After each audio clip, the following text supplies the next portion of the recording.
نحمده ونصلي على رسوله الكريم اما بعد فاعوذ بالله من الشيطان الرجيم بسم الله الرحمن الرحيم انه من سليمان وانه بسم الله الرحمن الرحيم عن انس رضي الله تعالى عنه قال صليت مع رسول الله صلى الله عليه وسلم وابي بكر وعمر وعثمان رضي الله عنهم فلم اسمع احدا منهم يقرأ ببسم الله الرحمن الرحيم صدق اللہ العظیم وصدق رسولہ النبی الکریم۔ آج کے سبق میں جو 5 باتیں ہم نے پڑھنی ہے، پہلی بات تسمیہ کے حوالے سے، دوسری حدیث مبارک بھی تسمیہ کے حوالے سے بسم اللہ جسے کہا جاتا ہے، نمبر 3 عقائد میں سے اللہ تبارک و تعالیٰ کی ذات اور صفات کی تقدیس کے حوالے سے، نمبر 4 نجازت حکمیہ کے اقسام و احکام کے حوالے سے، اور نمبر 5 سو کر اٹھنے کی دعا کے حوالے سے۔ انشاءاللہ یہ 5 باتیں آج ہم پڑھیں گے۔ پہلی بات تسمیہ کے حوالے سے، چونکہ سورۃ النمل میں قرآن کریم کی آیت مبارکہ ہے انہ من سلیمان و انہ بسم اللہ الرحمن الرحیم، اس کے بارے میں تمام حضرات کا اتفاق ہے کہ یہ قرآن کریم کا حصہ ہے اور یہ قرآن کریم میں موجود ہے اور یہ قرآن کریم کی آیت ہے۔ اس کے علاوہ یہ کسی خاص سورت کے شروع کا حصہ نہیں ہے۔ ہر سورت کے شروع میں بسم اللہ لکھا جاتا ہے، لیکن بسم اللہ ہر سورت کا حصہ نہیں ہے۔ آیت یہ ایک ہی ہے، البتہ 114 میں سے 113 سورتوں کے شروع میں یہ بسم اللہ لکھی جاتی ہے اور لکھی گئی ہے۔ یہ 2 سورتوں کے درمیان فاصلہ کرنے کے لیے لکھی گئی ہے تاکہ عوام الناس کو یہ مشکل پیش نہ آئے۔ اگر بسم اللہ درمیان میں نہ ہو تو یہ سمجھیں گے کہ یہ دونوں ایک ہی صورت ہے، یہ الگ الگ صورت نہیں ہے۔ بسم اللہ صرف درمیان میں فاصلے کے لیے یہ لکھی اور پڑھی جاتی ہے۔ ایک سورۃ البراءت ہے کہ اس کے شروع میں بسم اللہ نہیں لکھی ہوئی، اس کا حکم یہ ہے کہ اگر پیچھے سے تلاوت کرتے آ رہے ہے تو بسم اللہ وہاں پر نہیں پڑھنی چاہیے۔ اگر تلاوت شروع سے ہو، تلاوت کی آغاز اور تلاوت کا شروع سورۃ براءت سے ہو تو پھر بسم اللہ پڑھیں گے۔ تو ہم نے پہلی بات بسم اللہ کے بارے میں قرآن کریم کی آیت کے حوالے سے پڑھی۔ سورۃ النمل میں جو بسم اللہ مذکور ہے اس کے بارے میں سب کا اتفاق ہے کہ یہ قرآن کریم کا حصہ ہے اور قرآن کریم کی آیت ہے۔ اس کے علاوہ باقی 114 سورتوں میں سے 113 سورتوں میں کسی ایک سورت کا بھی یہ حصہ نہیں ہے۔ یہ جو شروع میں لکھا جاتا ہے یا شروع میں بسم اللہ پڑھا جاتا ہے، یہ صرف 2 سورتوں کے درمیان میں فرق کرنے کے لیے اور فرق ظاہر کرنے کے لیے یہ بسم اللہ لکھا اور پڑھا جاتا ہے۔ نمبر 2 مسلم شریف جلد نمبر 1 صفحہ نمبر 172 کتاب الصلاۃ، باب حجت من قال لا يجهر بالبسملہ، باب حجت من قال لا يجهر بالبسملہ۔ مسلم شریف میں حدیث مبارک ہے، حضرت انس رضی اللہ تعالی عنہ اس کے راوی ہے۔ حضرت انس رضی اللہ تعالیٰ عنہ ارشاد فرماتے ہیں صلیت مع رسول اللہ صلی اللہ علیہ وسلم و ابی بکر و عمر و عثمان۔ اس حدیث مبارک میں انس رضی اللہ تعالیٰ عنہ نے چند حضرات، چند شخصیات کا ذکر فرمایا ہے، معتبر شخصیات کا، اور فرمایا کہ میں نے آپ صلی اللہ علیہ وسلم کے پیچھے بھی نماز پڑھی ہے۔ میں نے حضرت ابوبکر صدیق رضی اللہ تعالیٰ عنہ جو خلیفہ اول ہے، خلیفۃ بلا فصل افضل البشر بعد الانبیاء، میں نے ان کے پیچھے بھی نماز پڑھی ہے۔ نمبر 2 حضرت عمر فاروق رضی اللہ تعالیٰ عنہ خلیفہ دوم کے پیچھے بھی میں نے نماز پڑھی ہے۔ نمبر 3 خلیفہ ثالث خلیفہ راشد حضرت عثمان غنی رضی اللہ تعالیٰ عنہ ذو النورین کے بارے میں فرماتے ہیں کہ ان کے پیچھے بھی میں نے نماز پڑھی ہے۔ فلم اسمع احد منهم یقرأ بسم اللہ الرحمن الرحیم، کسی ایک نے بھی بسم اللہ کو جہر کے ساتھ نہیں پڑھا، کسی ایک سے بھی اونچی آواز سے بسم اللہ پڑھتے میں نے نہیں سنا۔ لہٰذا اس سے ثابت ایک مسئلہ یہ ثابت ہوتا ہے کہ بسم اللہ کو اونچی آواز میں نہیں پڑھنا، اور دوسری بات یہ ثابت ہوتی ہے کہ بسم اللہ یہ سورت کا حصہ نہیں ہے۔ امام اعظم ابو حنیفہ رحمۃ اللہ علیہ اس سے یہ مسئلہ ثابت کرتے ہیں، حدیث مبارک میں جو آیا ہے کہ کسی نے بھی اونچی آواز سے بسم اللہ نہیں پڑھی، تو اگر یہ سورت کا حصہ ہوتا تو اس میں ان حضرات سے منقول ہوتا ہے، یہ حضرات پڑھتے ان کو، لہٰذا ان حضرات کو میں نے اونچی آواز سے نہیں سنا بسم اللہ پڑھتے ہوئے، تو لہٰذا اس سے ثابت ہوتا ہے کہ بسم اللہ سورۃ فاتحہ کا جز اور حصہ نہیں ہے۔ نمبر 3، تقدیس ذات اور تقدیس صفات باری تعالیٰ۔ اللہ تبارک و تعالیٰ کے ذات اور اللہ تبارک و تعالیٰ کی صفات کی تقدیس، جیسے ہم نے پہلا عقیدہ پڑھا کہ اللہ موجود ہے، اللہ تبارک و تعالیٰ کے وجود پر دلائل ہے، عقلی دلائل بھی ہے۔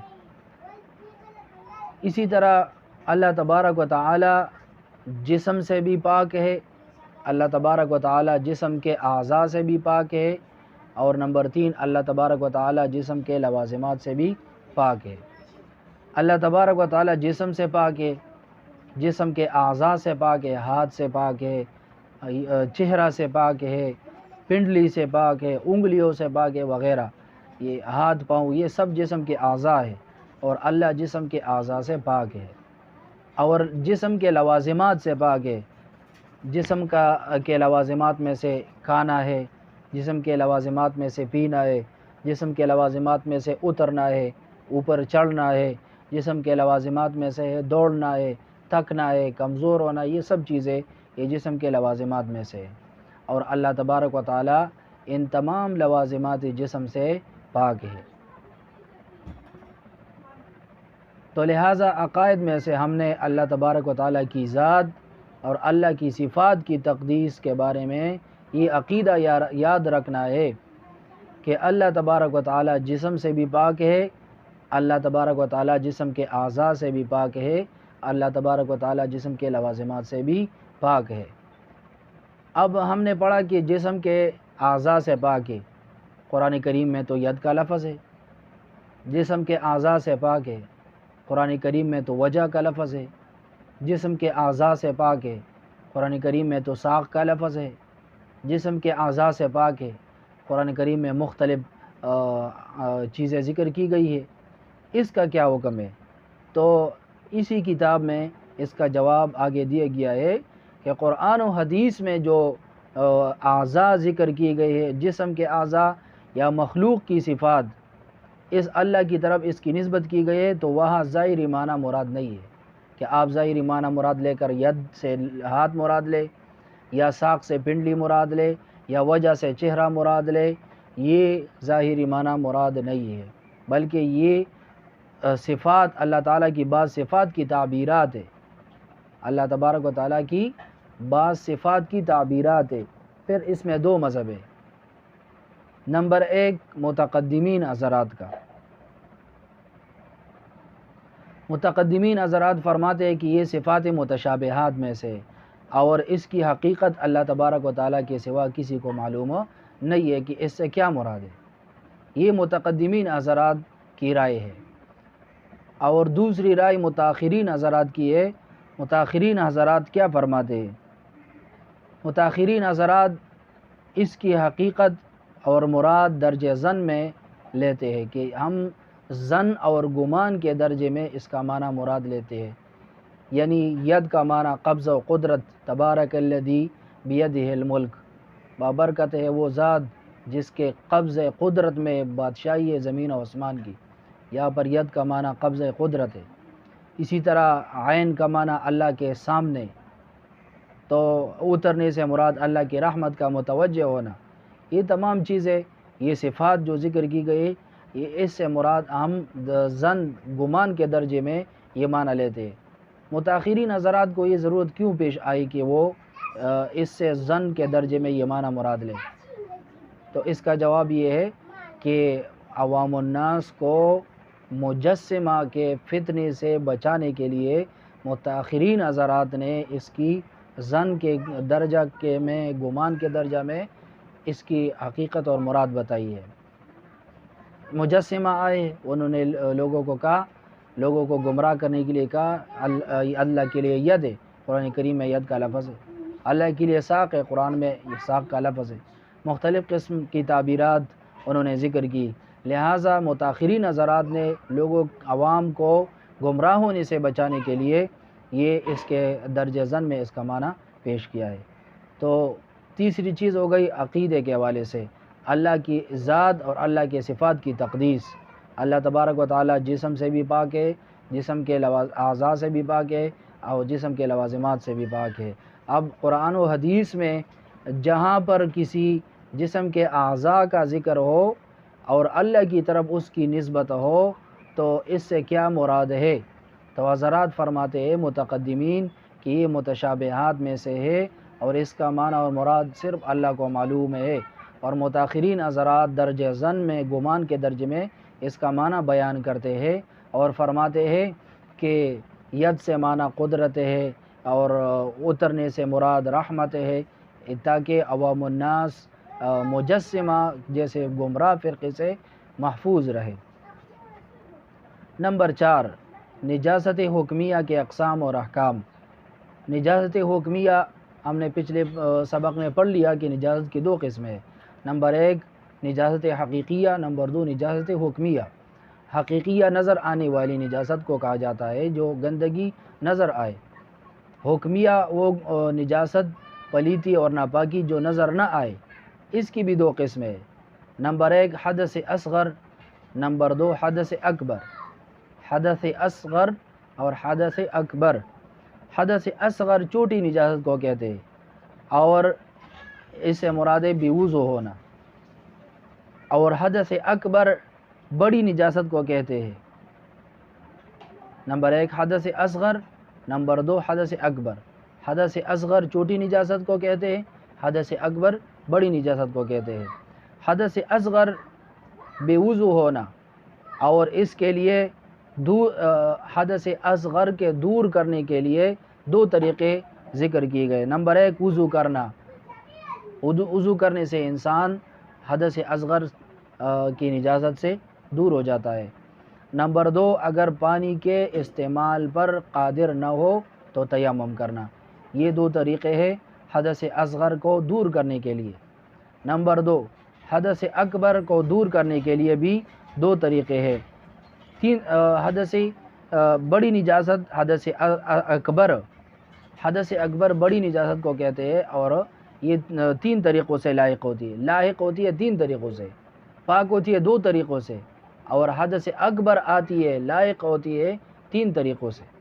نمبر 1 جنابت، شہوت کے ساتھ منی اپنی جگہ سے خارج ہو کر جسم سے باہر نکلے تو اسے کہتے ہیں جنابت، تو لہٰذا اس صورت میں انسان کو حدث اکبر لاحق ہوتی ہے۔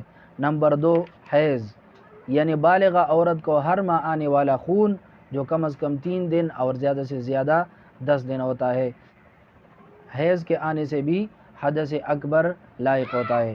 نمبر 3 نفاس، یعنی بچی کی ولادت کے بعد آنے والا خون جس کی کم از کم مقدار معلوم نہیں اور زیادہ سے زیادہ 40 دن ہے، تو اس سے بھی حدث اکبر لاحق ہوتا ہے۔